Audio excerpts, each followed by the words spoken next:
Hello mga kakusina! Isa rin ba sa paborito nyo ang binangkal? Ito ay napapasarap lalo na pag may kape. Kaya naman tara, umpisahan na natin. Dito sa ating mixing bowl, maglagay lang tayo ng 2 itlog. Asukal, vanilla extract, at asin. Mix-mix lang natin hanggang sa matunaw ang asukal. At ilagay na natin ang harina.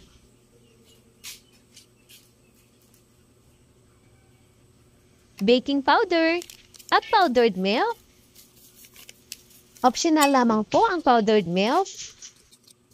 Mas malinamnam kasi pag may powdered milk. At i-mix-mix lang natin.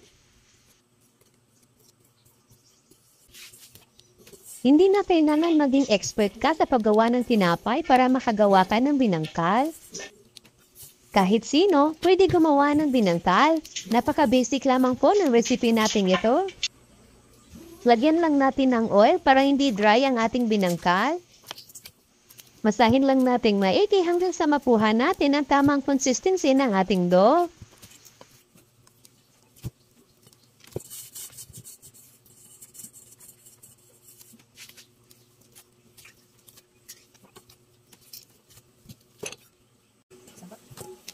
Ayan, pwede na. Lagyan lang natin ng cling wrap at i-rest natin ng 15 minutes.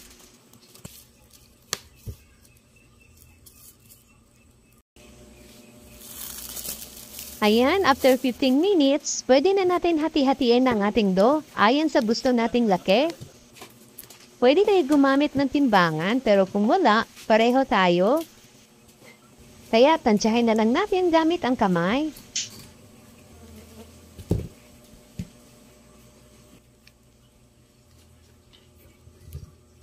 At pagkatapos, bibinugin naman natin ito isa-isa.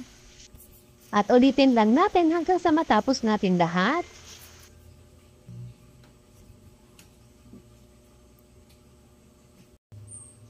At ayan, nabilog na natin lahat. At dito, meron tayong sesame seeds. At tubig. At ganito lamang po ang gagawin natin para pumapit ang sesame seeds sa ating binangkal.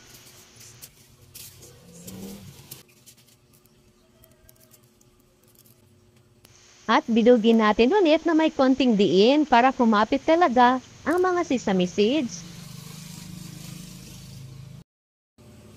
Ayan, nalagyan na lahat ng sesame seeds. At dito, maglagay na tayo ng mantika.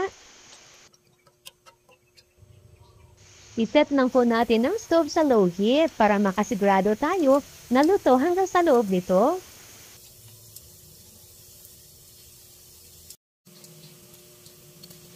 Baliktarin lang po natin para pantay ang pagkaluto ng binangkal.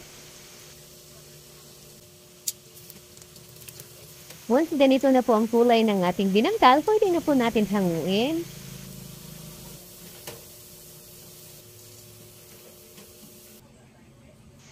At eto na po ang ating masarap na crunchy outside and soft inside na binangkal.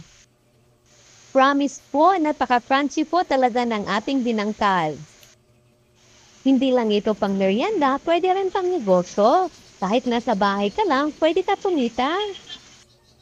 Napaka-basic lang po ng recipe natin ito, kaya madali lang pong gawin.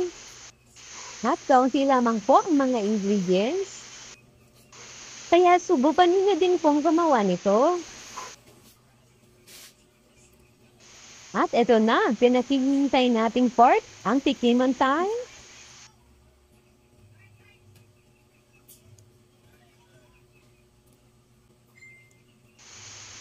Napakasarap talaga, napaka-crunchy. At sakto lang ang timpla natin.